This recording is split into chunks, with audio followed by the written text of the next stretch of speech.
I think for a lot of young people, I can certainly vouch for myself. You get involved in sport early at a young age. For me, it was cricket. For me, it was football. For me, it was rugby Mhm.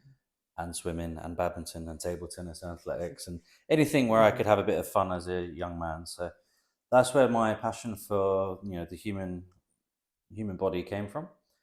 I'll be honest, I wasn't overly academic from a young age, but in my bachelor's degree in human physiology, by the third year, I really got into the research.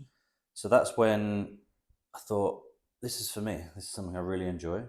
Done a really good dissertation thesis at the end of my bachelor's degree.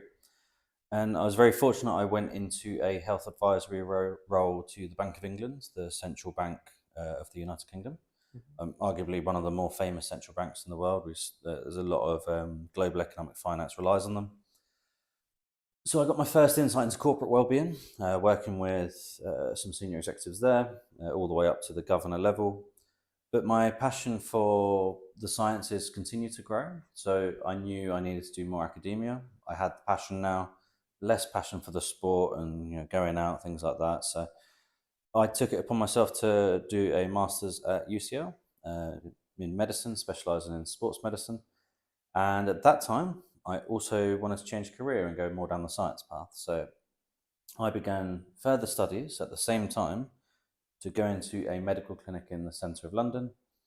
I had to do another master's, so I had a little crossover period, and that was when I learned about resilience quite a lot because that much academia and changing jobs and changing house and trying to manage relationships is obviously very tough. So I then started working in a private medical clinic. I would take blood from people's arms, venipuncture, cardiology, look at their ECG, respiratory, looking at the lung volume and how it's functioning, and other preventative measures. And I think that really led my career to preventative medicine.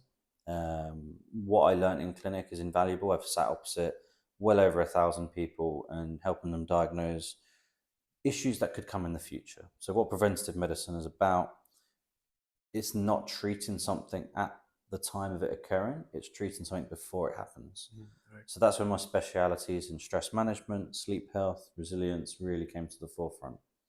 And then from there, I spent a lengthy amount of time in private banking, so namely Goldman Sachs, done some work with JP Morgan, and in some insurance companies as well. So quite a few household names that I won't mention, but that's where I really dug deeper into the education side of things, the learning and development side of things, and really building out programs for corporate clients of how we can get the best out of our people. But it's not just about the bottom end profit line, it's about the people. So, what you'll find with preventative programs like this, you improve your attrition rate, people are less likely to leave jobs, you improve the happiness on site, you create a more equitable, balanced environment, and people start to thrive.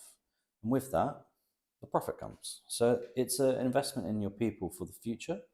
And I think the earlier people can do it in life, build non-negotiables, build things that work for them, makes all the difference. So that's a roundabout journey. I still Mhm. love cricket, I still love Mhm. football, I still love rugby, but I'm more on the preventative medicine side of things. So my Okay. exercise these days is probably more geared towards being a gym goer, staying healthy, getting good sleep, that sort of Mhm. thing.